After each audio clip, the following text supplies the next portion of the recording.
আজকে ইনসাফদের স্কুলে Methodist English medium school Mirpur ১ শাখা ১৩ই এপ্রিল পহেলা বৈশাখ সেলিব্রেট করা হলো। যেহেতু ১৪ই এপ্রিল পহেলা বৈশাখ থাকে, সবসময় এই দিনটা সরকারি ছুটির দিন থাকে, তো এই স্কুলটায় সবসময় একদিন আগে পহেলা বৈশাখ সেলিব্রেট করা হয়। ছোট একটা মেলারও আয়োজন করা হয়েছে, ছোট ছোট স্টল নিয়ে খাবারের প্লাস কিছু পণ্যের আইটেম ছিল। ইনসাফের ক্লাসমেট শানের আম্মু খুব সুন্দরভাবে ঘরোয়া কিছু আইটেম বানিয়ে আনছে। তো ইনসাফ এই যে ডাবের পুডিং খাচ্ছে, শানের আম্মুর স্টল থেকে খুবই মজা পাইছে খেয়ে। তো সব কিছু মোটামুটি দাম ছিল অনেকই, নর্মালি বাইরের তুলনায় মেলার জিনিসপত্রগুলো একটু দামি হয়। তো শৌখিনভাবে খাওয়া দাওয়া করা, ঘোরাফেরা করা, আনন্দ ফুর্তি করা। তো বাচ্চাদের একটু আনন্দ দেওয়ার জন্য স্কুলে নিয়ে গেলাম, আমিও ছিলাম।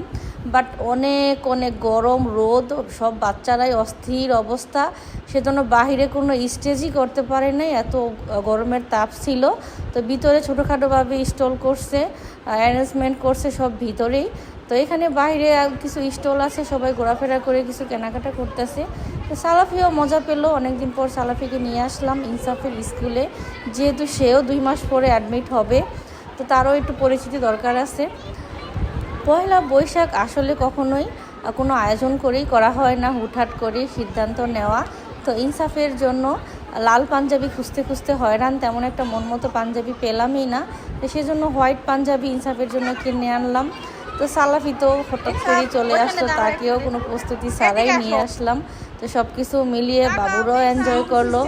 যতই গরম হোক, বাচ্চাদের একটু আনন্দ ফুর্তি দিতে পারলে খুবই ভালো লাগে। আমার বন্ধুদের সকলকেই জানাই নববর্ষের শুভেচ্ছা। সকলেই ভালো থাকবেন, আগামী দিনগুলো যাতে সবার ভালো কাটে, সুন্দর কাটে, এই কামনাই করি। সম্পূর্ণ ভিডিওটি দেখতে থাকুন। আপনাদের জন্য তীব্র গরমের মধ্যেও শর্টকাট একটা ভিডিও করলাম।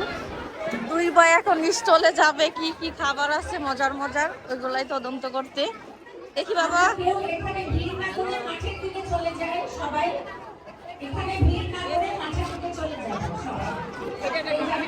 দাঁড়াও।